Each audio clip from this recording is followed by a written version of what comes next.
So I want to try and do a couple things with our time together this morning. I want to try and situate what Doug is going to describe in the context of our broader education reform effort. And we want to speak specifically to how we at the department, particularly the regents and the commissioner, are thinking about how we tackle the issue of teacher performance and teacher quality. And you'll see, I think, when you see Doug's presentation, a direct relationship between what we're trying to accomplish and the value of what Doug's book and the work that Doug is doing on Common Schools, what value that can add for our state. So let me start perhaps with sketching out a little bit of the challenge that the commissioner and I feel like we face as a state. So we arrived 7 months ago to our roles and tried to assess what are the biggest challenges confronting K-12 education in the state. And really we focused on two, and I'll share a couple statistics about that. One is we have a graduation rate that's just over 70% statewide. That means that we've got 30% of our kids who aren't even making it through high school. When you think about the life chances of a student who hasn't graduated from high school, you realize how urgent our work is. And there's not much future for a student who doesn't even have a high school diploma. And we know when we look at our cities, when we look at not only New York City, but Rochester and Syracuse and Buffalo, you start to move towards graduation rates in the 50s. And so you think about what it means that half of the students aren't making it through high school. A friend said to me recently, would you ever fly on an airline that only landed half of the time? No, you wouldn't. But yet we entrust the education of our students to a system that only lands half of the time in our urban communities. And then when you look more closely at English language learners or African American and Latino males, you're looking at graduation rates in the 40s and 30s. So you think about the scale of the achievement gap, it is embodied in those statistics. But then, even as we move beyond the achievement gap, and we say, well, what about the students who do graduate? How prepared are they for the challenges of the 21st century? And the answer too often is not very well prepared at all. If you look at the CUNY community colleges, 75% of the entering freshmen in CUNY community colleges are in remedial courses. Those are high school graduates, students who've taken Regents exams, right? And they are sitting in remedial classes, oftentimes doing 4th, 5th grade math and reading work as college freshmen. So you see we have two huge challenges. One is a gap closing challenge, but the other is a bar raising challenge. And so the commissioner and I were very clear that those would be our two top priorities.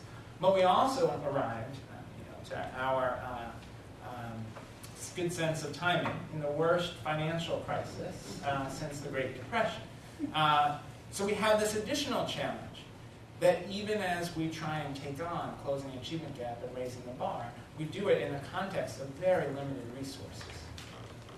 And so it's even more urgent to try and identify what are the right levers, what are the right tools to drive improvement. And where we've come to focus, and this reflects our convictions, me having spent my career in schools, the commissioner having spent his doing teacher preparation and teacher training, we come to the conclusion that the place to drive change is in the classroom, the interaction between teacher and student. Nothing matters more than the quality of a student's teacher to their long-term educational success, and nothing matters more to that student's daily experience than what that teacher puts in front of them, the rigor and quality and engagement level of the work that that student is asked to do. And so then the question becomes, how do we as a state, at this very removed level, how do we drive policy to try and improve those interactions between teachers and students? And that's the agenda I want to sketch out for you, and that I think will help to frame what Doug is going to talk about. We've decided that there's really 4 priority areas where we can work to improve teacher quality and the effectiveness of teaching throughout our state.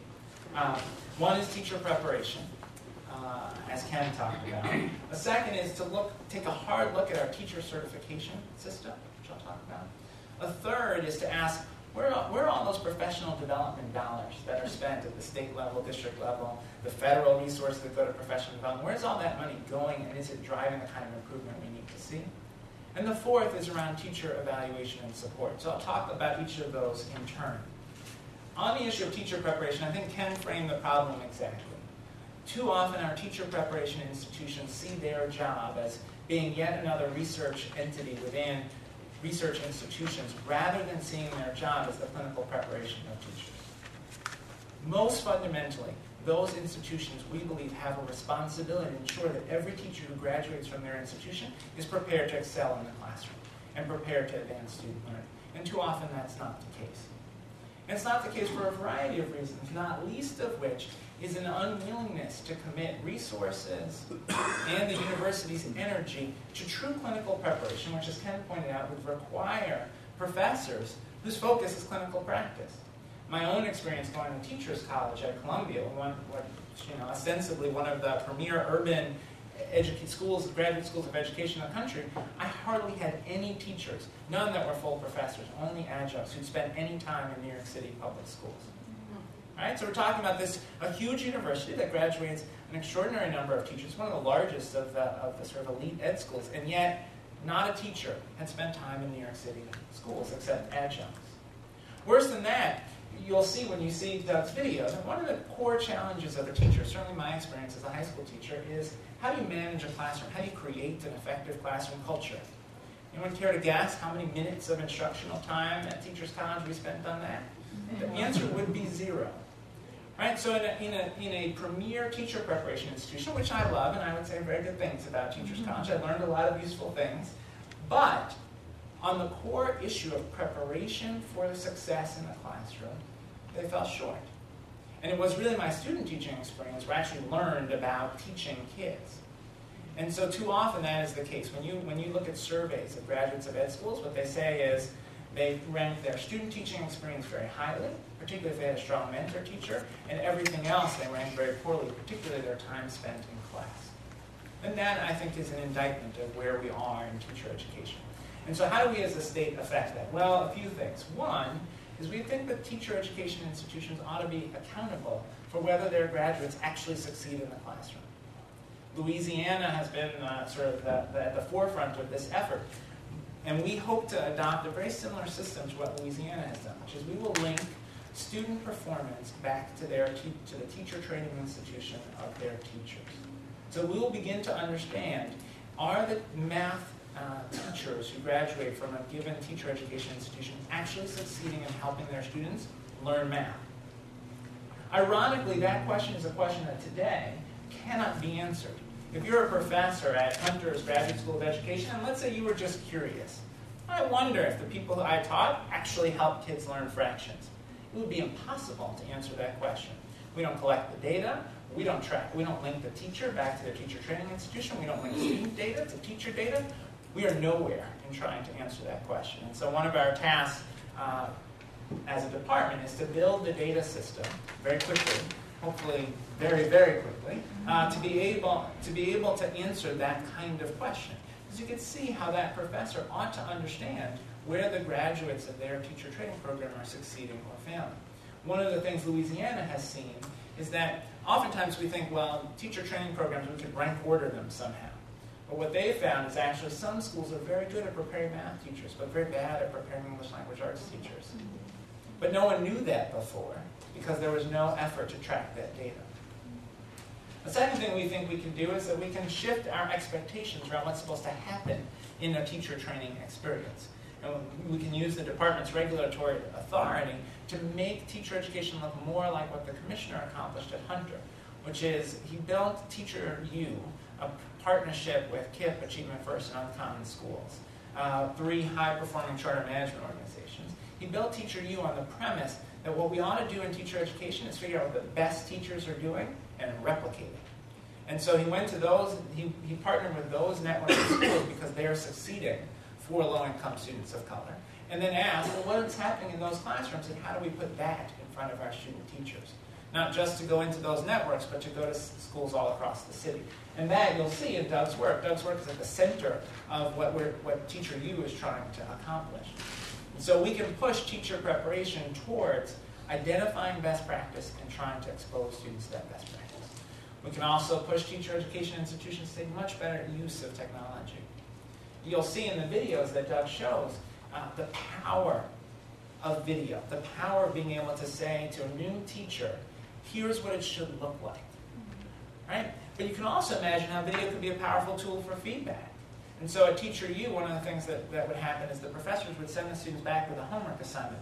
Rather than the homework assignments I used to have, which is to generate a 20-page lesson plan that you would actually never teach, because when are you going to do a 20-page lesson plan on a nightly basis as a teacher? Instead, at Teacher U, what they would do is send the students off with a flip camera, which is not very expensive, and say, today we learned about this strategy for teaching math. I want you to go back to your student teaching experience, videotape you doing that practice, turn in that video to me as the professor, and I will watch your video and give you feedback on your instructional practice. I mean, think about how transformative that can be in the teacher's educational and training experience. Another thing we think we can do to change how teacher education works is we can break the monopoly. For 130 years, institutions of higher education have had an exclusive monopoly over the training of teachers, with, honestly, very little research to show that that training translates into better performance in the classroom. However, we know that there are networks of schools, cultural institutions that are doing an excellent job training teachers around content and around pedagogy, and we believe we can leverage those institutions to train teachers. And so one of the things that the regents have approved is an RFP process by which we'll select a set of non-higher ed institutions to do teacher training based on their demonstrated success raising the achievement of high-need students, low-income students of color, English language learners, etc. Finally, around teacher preparation, ultimately we've got to shift the culture. We've got to make it so that the way that you get tenure in an ed school is by doing a great job training teachers. Right now, if you look at ed school faculties, the clinical professors are often adjuncts. They don't have tenure. They don't make the same amount of money. They don't have the same esteem in the university context. We think by pushing towards a more clinical model, we can shift that culture in ed schools. So that's on teacher preparation. Teacher certification. Right now, to get teacher certification, not only in New York, but in most states, there are two things you have to do. You have to pass some minimum threshold test, a very basic test of skills.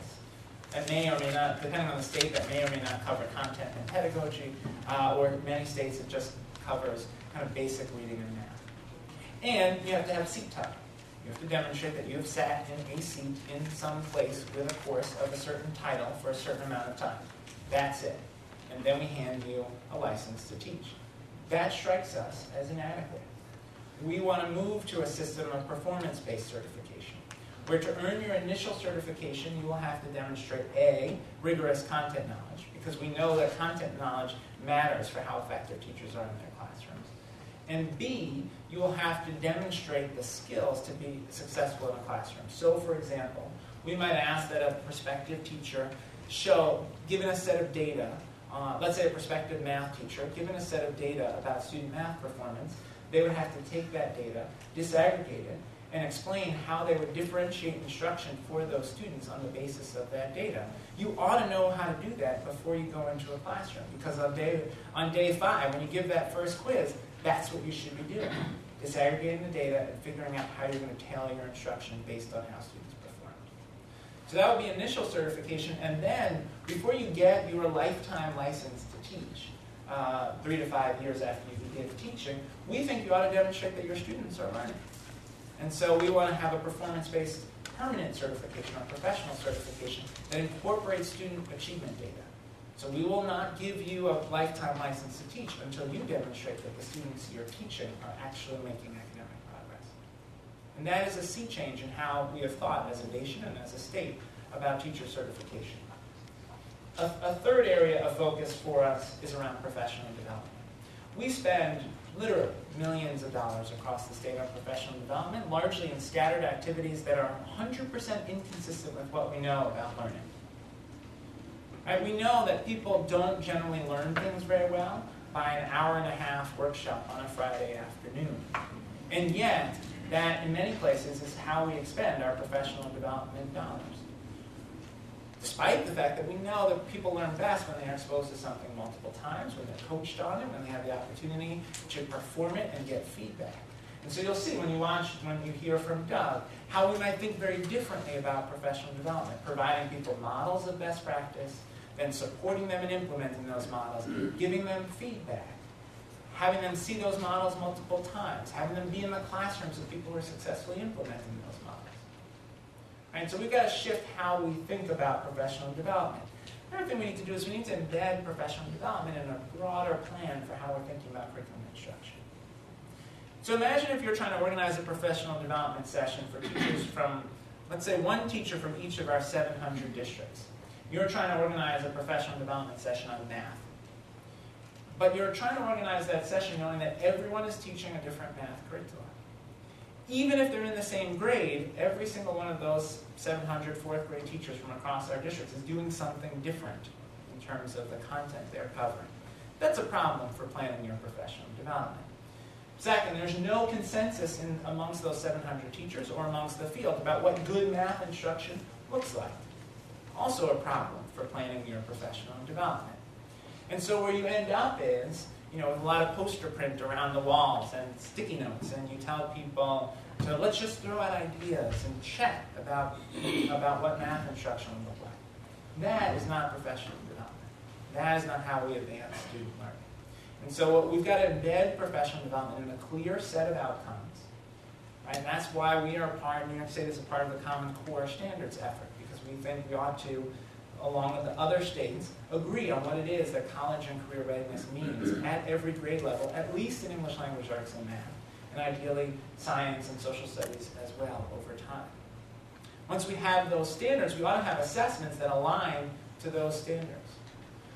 If your only assessment is a short multiple choice bubble test, and what you're going to have is instruction that prepares students for short multiple choice bubble tests, life is not a matter of short multiple choice bubble tests. And so how do we then, one of the challenges we think we have is to make our assessment system better, to better align our assessment with what it is that students really need to do for college. More writing, more performance-based activities, more critical thinking, more explaining how you reach the solution in math rather than just filling in an answer. The commissioner often likes to say, you think about a Hamlet question. Hamlet was confused because A, B, C, or D. That is not a good way to understand Hamlet, not a good way to learn to love literature, and certainly not a useful way to think about student learning. Right? And so there are many ways that we think, make our assessment system better, raise our standards, but then the question becomes, what's the bridge between those standards and those assessments? We think the bridge is in curriculum.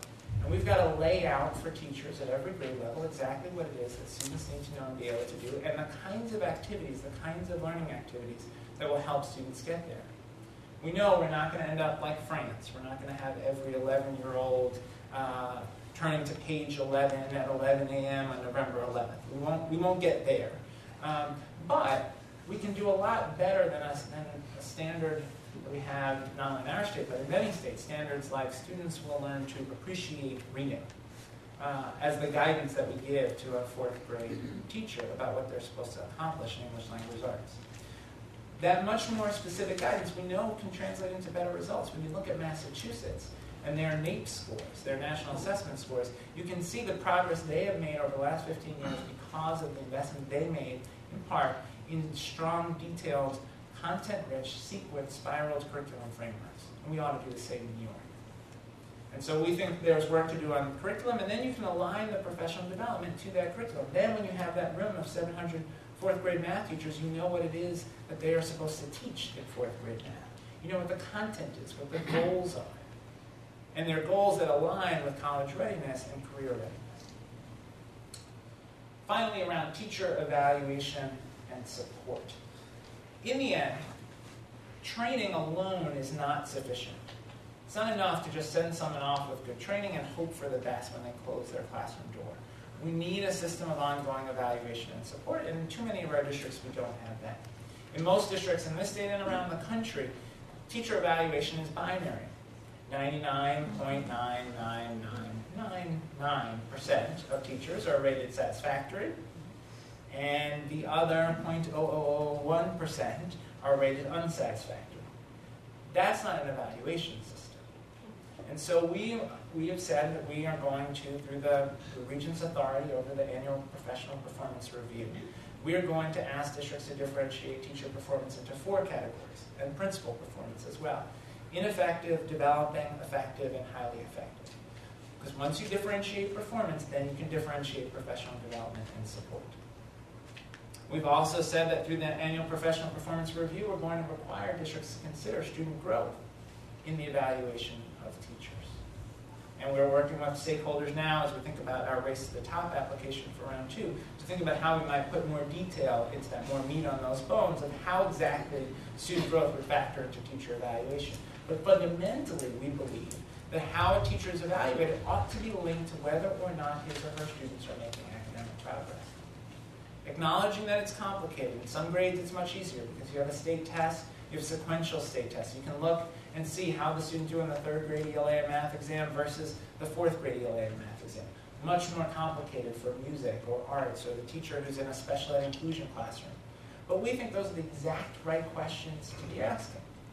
We ought to be asking, what's the point of 7th grade music class? What is it exactly that students are supposed to get, and how will you know if they got it? That's the right question for teachers and districts to be talking about. As we move to this more robust evaluation system, we need to, again, continue to build our data system. We've got to have real value-added data. We have to be able to use our state assessments to measure student growth over time effectively. We've got to do much better training of principals around how you do teacher evaluation, what it is to coach a teacher. You'll see in these videos that Doug will share, they're not only a useful tool for teachers to show them best practice, but a useful tool for principals to say, when you go into that 7th grade math class, this is what you should be looking for. And so then you can begin to train those principals, not only this is what you should be looking for, but if you don't see it, this is how you help a teacher get there. And so we know we need to make a much larger investment in principal professional development in order to advance our teacher evaluation system. And we've got to train principal evaluators. Right, whether that's superintendents or assistant superintendents, the people who evaluate principals ought to be evaluating principals on their ability to move their teacher's instruction forward. Too often they're being evaluated on how the sports team did and how the facility looks. But the real question for principal quality is, are you driving teacher quality?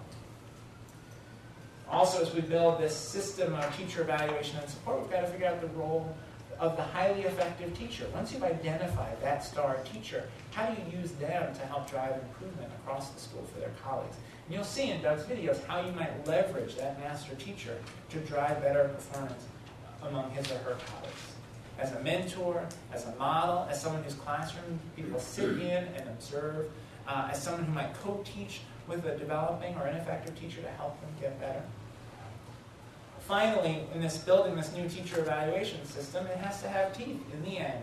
If someone is rated ineffective year after year and is not able to make progress with adequate support, that teacher ought to be removed. In the end, we know that students who have 3 ineffective teachers in a row are set so far back that the evidence suggests they virtually never catch up. That cannot be acceptable. And so we have to have a system that has teeth, that has real consequences when a teacher does not improve. So finally, I would say, I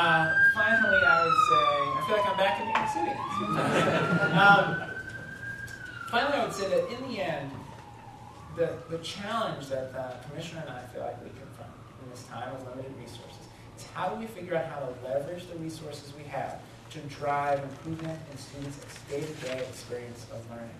We think an investment in teacher professional development, teacher preparation, teacher evaluation is the highest leverage possible investment.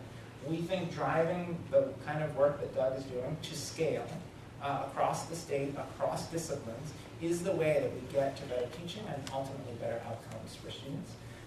Despite all the politics, that's what our Race to the Top application is ultimately about. It's only a handful of people who probably read it, but those who have know that really what we talk about is an investment in curriculum, professional development, improved assessment, making teaching and learning richer, better aligned with the skills students need to succeed in college and careers. So, thank you, Doug.